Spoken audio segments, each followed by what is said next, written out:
The rain tapped softly against the windows, blurring the streetlights outside. Michael sat alone in the living room, the hum of the refrigerator the only sound beside his racing thoughts. 9 years of marriage had taught him to trust, to believe in routine, in the comfort of shared mornings and quiet evenings.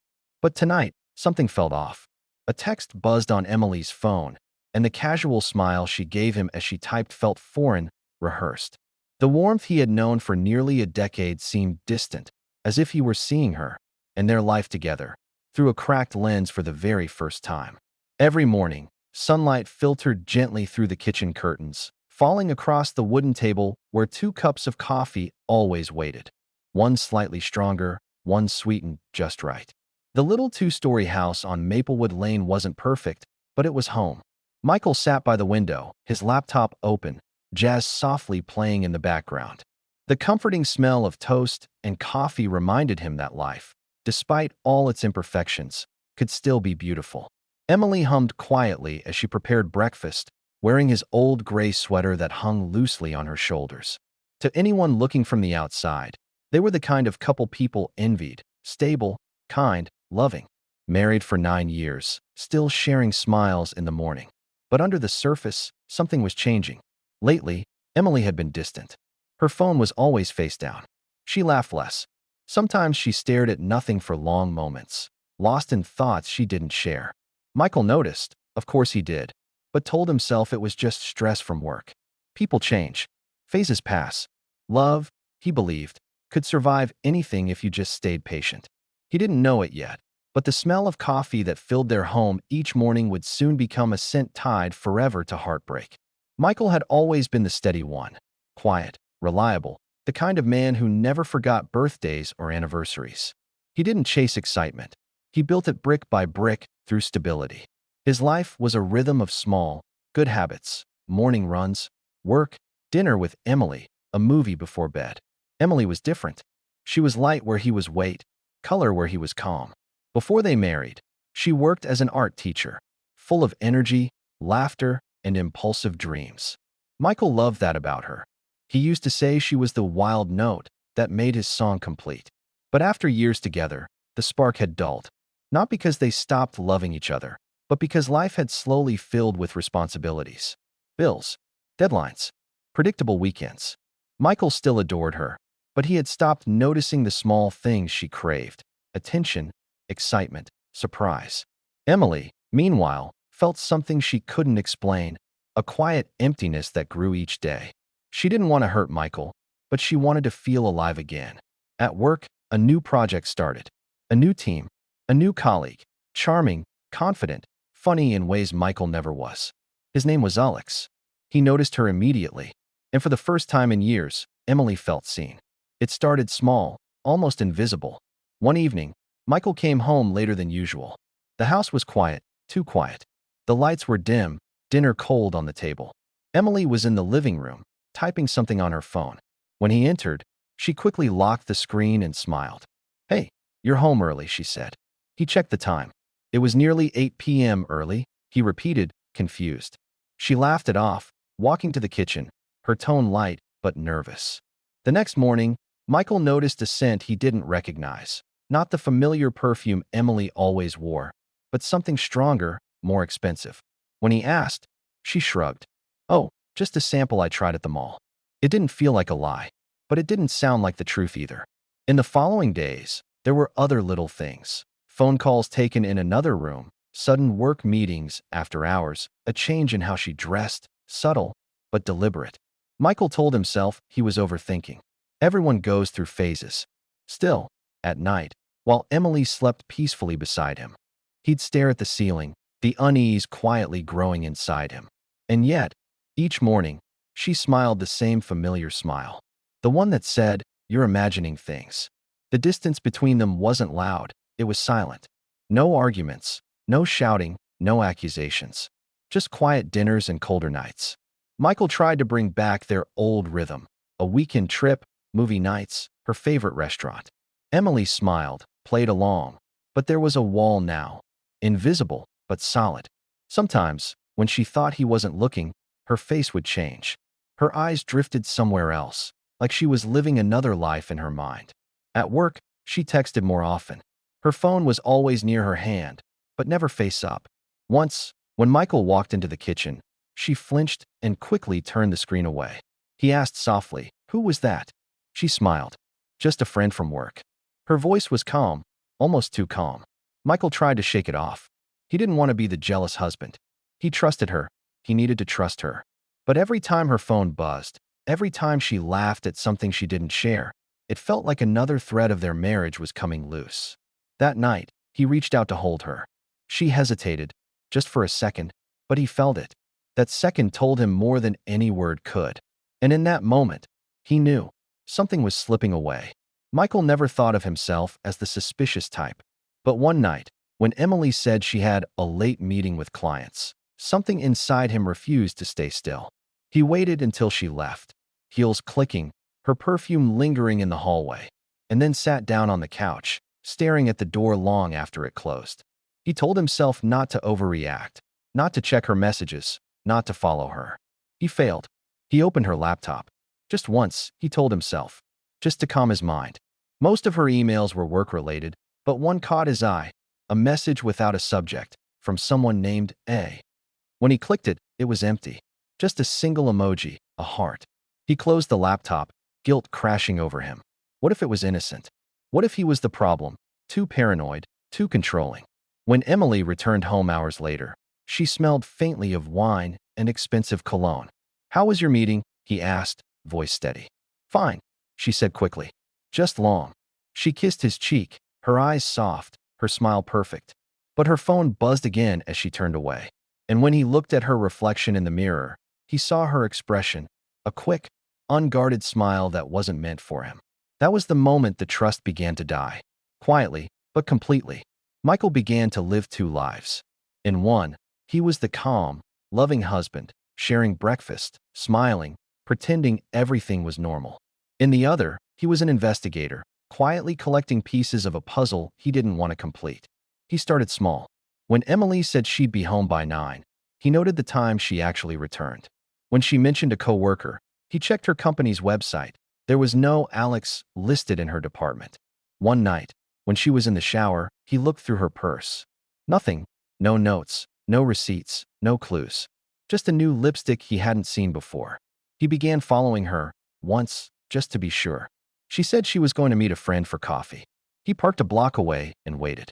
His heart pounded as he saw her through the cafe window, sitting across from a man. He couldn't see the man's face clearly, but he saw her expression. The way she leaned in, smiled softly, laughed the way she hadn't laughed with him in months. Michael didn't go inside. He just sat in the car, hands gripping the steering wheel, breath shallow. When she came home later, she told him she had coffee with Sarah. He said nothing, just nodded. But inside, something broke, quietly, like a thread snapping in the dark. Michael couldn't ignore it any longer. He needed answers, not guesses, not suspicions. He started paying attention to patterns. Days she worked late, evenings she went out with friends, even small changes in her routine. He didn't confront her yet. He wanted proof, undeniable proof. One Thursday, he decided to leave work early. Quietly, without telling anyone, he drove past the art studio where Emily said she had a teacher workshop. The studio was dark, no cars outside. He parked and waited. Minutes later, a sleek black car pulled in. Emily stepped out, but she wasn't alone. A man exited the car with her. He was tall, confident, smiling in a way that Michael had never seen her smile at him. They walked toward a small restaurant, chatting, laughing, the intimacy obvious even from a distance. Michael's chest tightened. Every lie she had told, every excuse, every shrug and casual smile, it all fit together now. He didn't approach them. He just watched until they disappeared inside. Then he drove home, his mind spinning with disbelief and anger. That night, Emily hugged him as he entered the house. "How was your day?" she asked softly. Michael didn't answer. He already knew the truth. Emily met Alex in quiet corners of the city, cafes, late-night art shows, and secluded parks. Nothing flashy, nothing violent. Just stolen hours where she felt seen in ways she hadn't in years. Michael, now aware, could trace the pattern. Texts sent at odd hours, sudden errands, the small perfume she wore. Every detail fit into the story he had feared. She didn't hide her feelings entirely. Alex made her laugh in ways Michael hadn't in months. He complimented her ideas, her energy, her creativity, things Michael, distracted by routine, had taken for granted. They didn't need to touch to betray him. The betrayal was in the stolen smiles, the secret conversations, the emotional intimacy she reserved for another man. Michael remembered the first time he saw them together from a distance. The way she leaned in, her hand brushing his arm lightly, the quiet joy in her eyes. He felt a hollow ache in his chest. Emily was still his wife. She still returned home each night. But a part of her was elsewhere, somewhere he couldn't reach. The truth was out. And now, Michael had to decide what to do next. Michael spent the weekend in silence, walking through their home and touching objects that once felt warm and familiar.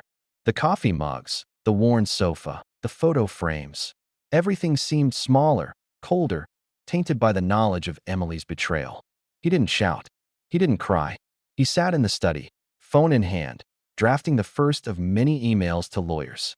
Divorce was a word he had never imagined saying. But now, it was inevitable. Emily noticed the change. She tried to talk, to explain, to reassure him. He listened politely, but his mind was elsewhere. The truth wasn't about anger anymore. It was about preserving what remained of himself. Michael decided he would separate their lives, not out of spite, but out of necessity. He needed clarity, space, and a chance to heal. The lawyer's office smelled of polished wood and leather, a quiet reminder that life moves on even in the most painful moments. Michael sat across from his attorney, documents spread out like pieces of a puzzle he didn't want to complete. He and Emily agreed on most things quickly. The house would be sold, assets divided, bank accounts separated. They argued over little things, naturally. Who would keep the car? Which furniture felt rightfully theirs? Each disagreement was a reminder that their shared life was ending, not slowly, but in one clean, sharp slice. Michael felt a strange mix of relief and sorrow. Relief, because the legal framework offered clarity. Sorrow, because every signed paper, every item divided, was a symbol of what he had lost. Emily remained polite but distant. No tears, no apologies, just the mechanical motions of a marriage unraveling. And Michael realized that the betrayal had created a chasm not just in trust, but in their very lives, dividing not only assets but hearts. The first weeks after the separation were quiet, almost eerily so. Michael woke up each morning to a house that felt too big and too empty. At first, he wandered through it like a ghost, touching objects that no longer belonged to him, recalling moments that now seemed like illusions. Slowly, he began to rebuild. He returned to his morning runs, noticing the sunrise in ways he hadn't before. He reached out to old friends he had neglected, laughing at jokes that reminded him life could still be light. He started journaling, writing down thoughts he had buried in anger and betrayal. The words gave shape to feelings that seemed unmanageable in silence. Michael didn't rush into dating or new relationships. Instead, he focused on himself, understanding that trust broken in one life could be rebuilt in another, starting with his own heart.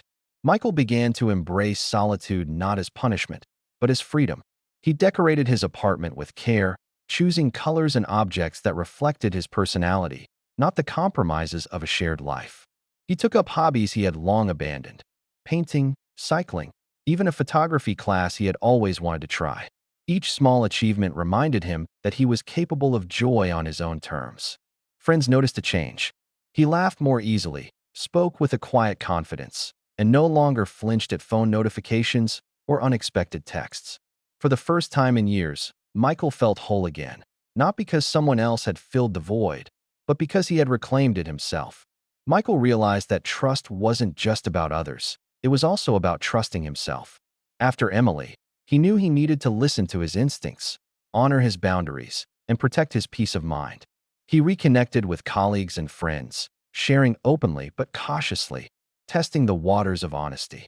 He learned to say no without guilt and to recognize when someone's attention felt genuine or hollow. Dating wasn't on his mind yet. Instead, he focused on relationships that nurtured him emotionally, friendships, mentorships, even casual encounters that didn't demand more than respect and honesty. Michael's confidence grew quietly. He discovered that life could feel safe again, not because betrayal never happened, but because he had learned the rules of his own heart. Michael thought often about what had happened. Not just Emily's betrayal, but how easy it had been to ignore the warning signs, how long it had taken him to confront reality. He understood now that betrayal leaves scars on trust, on routine, on self-worth. It's not just a momentary lapse. It ripples through lives, changing everything it touches. He remembered the mornings they shared coffee, the quiet laughter, the dreams they built together. Those memories were bittersweet now, proof that love could exist alongside pain, that beauty could be intertwined with loss. Most importantly, he learned that integrity matters more than convenience, honesty more than comfort. Betrayal might shatter a marriage, but it doesn't have to destroy a person. Michael had survived, grown, and discovered that life could still be meaningful, even after heartbreak. Months passed. The pain didn't vanish, but it softened, like the edges of a storm fading into calm skies. Michael watched the sunrise from his new apartment, coffee in hand, feeling the warmth without the weight of betrayal pressing down. He had learned to trust himself first, to honor his instincts, and to recognize the true value of honesty. Life hadn't stopped after Emily. It had begun again, in a way that was entirely his own. Occasionally, he thought of her, not with anger, but with understanding. People make choices, and those choices carry consequences. Some lessons come with heartbreak, others with the quiet relief of clarity. Michael smiled. The past was behind him. Ahead lay open streets, untaken paths, and mornings filled with possibility. He was free to live fully, honestly, and without compromise. And in that freedom, he found something even stronger than love, himself.